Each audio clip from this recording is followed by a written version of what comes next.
एक ऐसी शख्सियत जिसकी आवाज सुनते ही लोगों के आंसू आ जाया करते थे। एक ऐसा इंसान जिसे सुर साम्राज्ञी लता मंगेशकर भी नमन करती थी। एक ऐसा इंसान जो अपने व्यवहार के लिए चर्चा का विषय बना रहता था। एक ऐसा इंसान जो सुख में, दुख में, त्योहार में, प्यार में या दिल टूटने में लोगों को अपनी आवाज से दीवाना बना दिया करता था। हम बात कर रहे हैं बॉलीवुड के महान गायक मोहम्मद रफी की। आज की वीडियो में हम जानेंगे कि किस कदर मोहम्मद रफी बॉलीवुड के महान गायक बने और कैसे उनके आगे बाकी सारे गायक फीके पड़ जाते हैं। दोस्तों, गायकी एक ऐसी चीज है जो आपके जाने के बाद भी आपको जिंदा रखती है और ऐसा ही कुछ हुआ हिंदी फिल्मों के महान गायक मोहम्मद रफी के साथ। उन्हें गए 40 साल से भी ज्यादा हो गए हैं, लेकिन उनके गानों के जरिए लोगों ने आज भी उनको जिंदा रखा हुआ है। उनकी आवाज सुनकर आज भी लोग रोमांचित हो जाते हैं और उनकी आंखों में आंसू आ जाते हैं। मोहम्मद रफी को बॉलीवुड का शहंशाह ए तरन्नुम कहा जाता है और हो भी क्यों ना, अपनी आवाज से उन्होंने बॉलीवुड को 4 चांद जो लगा दी। मोहम्मद रफी के पिता का नाम हाजी अली मोहम्मद था और उनकी माँ का नाम अल्लाह रखी था। मोहम्मद रफी अपने माता पिता की 7वीं संतान थे। उनका जन्म पंजाब के अमृतसर के कोटला सुल्तान सिंह गांव में हुआ। जब वो 3 से 4 साल की उम्र में थे, उनके माता पिता गांव छोड़कर कारोबार के सिलसिले में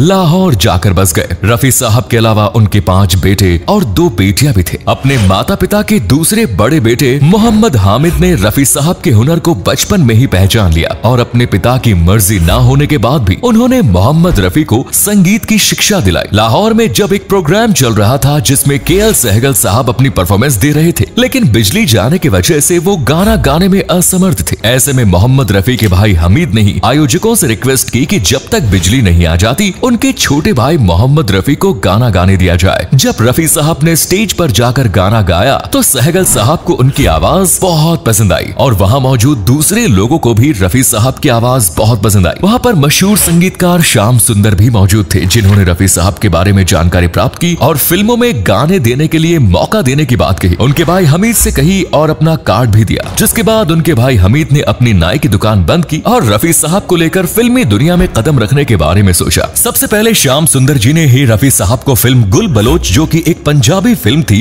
इसमें गाने का मौका दिया। इसके बाद श्याम सुंदर साहब की फिल्म गांव की गोरी, जो कि एक हिंदी फिल्म थी, उसमें रफी साहब को गाने का मौका मिला। इसी बीच रफी साहब की मुलाकात हुई नौशाद साहब से, जिनके साथ रफी साहब ने कोरस आर्टिस्ट के तौर पर काम किया। लेकिन नौशाद साहब जानते थे कि एक दिन ये लड़का जरूर कमाल कर जाएगा और ऐसा ही हुआ। इसके बाद मोहम्मद रफी नौशाद साहब के मुख्य गायक बन गए। ये बात भी हैरान करने वाली है कि कुछ गानों में मोहम्मद रफी साहब बतौर एक्टर भी नजर आए। गाना तेरा जलवा जिसने देखा फिल्म थी लैला मजनू, इसमें रफी साहब एक्टिंग करते भी नजर आए। उनका फिल्मी सफर शुरू ही हुआ था कि पार्टीशन ने कई लोगों के दिल तोड़ दिए और बहुत से लोग पाकिस्तान चले गए, लेकिन रफी साहब ने निर्णय लिया कि वो इंडिया में ही रहेंगे। इसी बीच उनकी शादी भी हो गई और एक बच्चा भी हुआ, लेकिन उनकी बीवी ने पाकिस्तान जाने के बारे में तय किया और दोनों अलग हो गए। इसके बाद उनकी शादी हुई बिल्किस जी से और इस शादी से इन्हें एक भरा पूरा परिवार मिला। रफी साहब धीरे धीरे गायकी में कदम बढ़ा रहे थे और हर बड़े कलाकार की आवाज बन रहे थे, चाहे दिलीप कुमार साहब हो, राजेंद्र कुमार हो, चाहे देवानंद हो या फिर शमी कपूर। हर बड़ा संगीतकार भी इन्हीं के साथ काम करना चाहता था। नौशाद साहब हो या एस.डी. बर्मन, शंकर जयकिशन हो या फिर रोशन जी, सभी लोग मोहम्मद रफी को ही गायक के रूप में चुन रहे थे। इसी बीच एक झगड़ा भी हुआ जिसकी वजह से रफी साहब और लता मंगेशकर जी के बीच बड़ा विवाद हो गया। लता जी का कहना था कि गायकों को भी रॉयल्टी मिलनी चाहिए और रफी साहब के विचार कुछ अलग थे। कुछ बरस तक दोनों ने साथ में गाने नहीं गाए। उसके बाद फिल्म इंडस्ट्री में उनके शुभ चिंतकों ने उन्हें फिर से मिलवाया। ब्लैक एंड व्हाइट सिनेमा रहा हो या फिर कलर्ड सिनेमा, मोहम्मद रफी साहब की आवाज सभी का दिल जीत रही थी। रफी साहब सिर्फ बड़े बड़े हीरो के लिए ही नहीं गाते थे, बल्कि उन्होंने कॉमेडियन जॉनी वॉकर साहब के लिए भी कई गाने गाए।